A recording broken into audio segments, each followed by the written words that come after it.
Manual ng Badja 125. Pag change oil ng Badja, nandito yan. Ayan, engine oil. Magche-change oil ka ng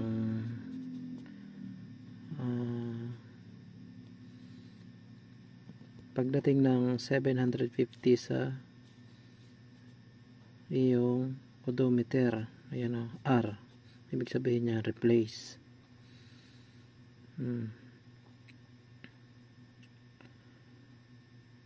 750, magpapalit ka ng langis. Tapos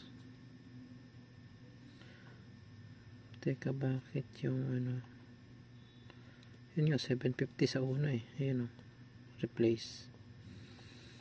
Tapos pag naka 5,000 titignan mo yung motor mo, top up lang ibig sabihin magsasalin ka lang kung kailangan top up.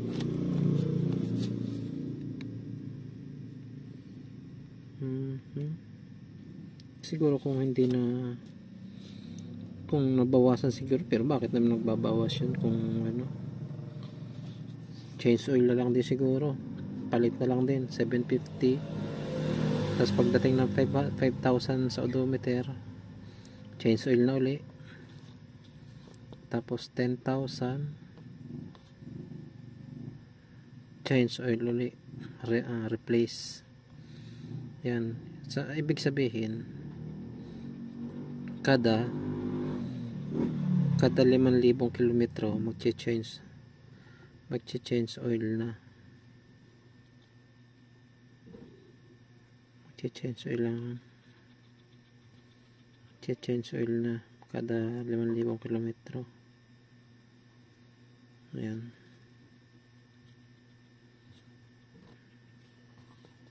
Yan, 1,000 oil replace.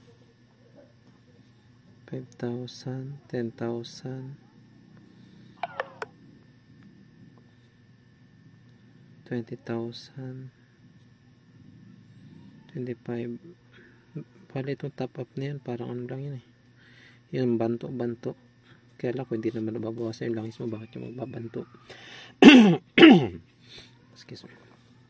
Tsaka dito ang nakalagay 20W50 API SL Jasuma grade. Yan ang recommended nila. Kaya ito, yan Jasuma. Kaya lang wala kasing wala dito yung Jasuma lang kaya pwede na siguro tong Jasuma to na yan. Tsaka yung APSL na nakalagay dito, ayan, APSL, ayan API SL, ayan yun, APSL sa E20W50, ayan yun, 20W50 APSL, yan. Ano pa?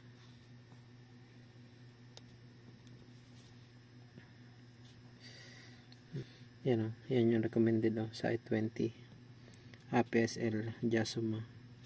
Okay, kukuha nung hindi APSL kung ang nakalagay doon ay iba kasi yan meron ako nakita na sa I-20 20W50, kaya lang ito hindi to APSL yung nakalagay dito.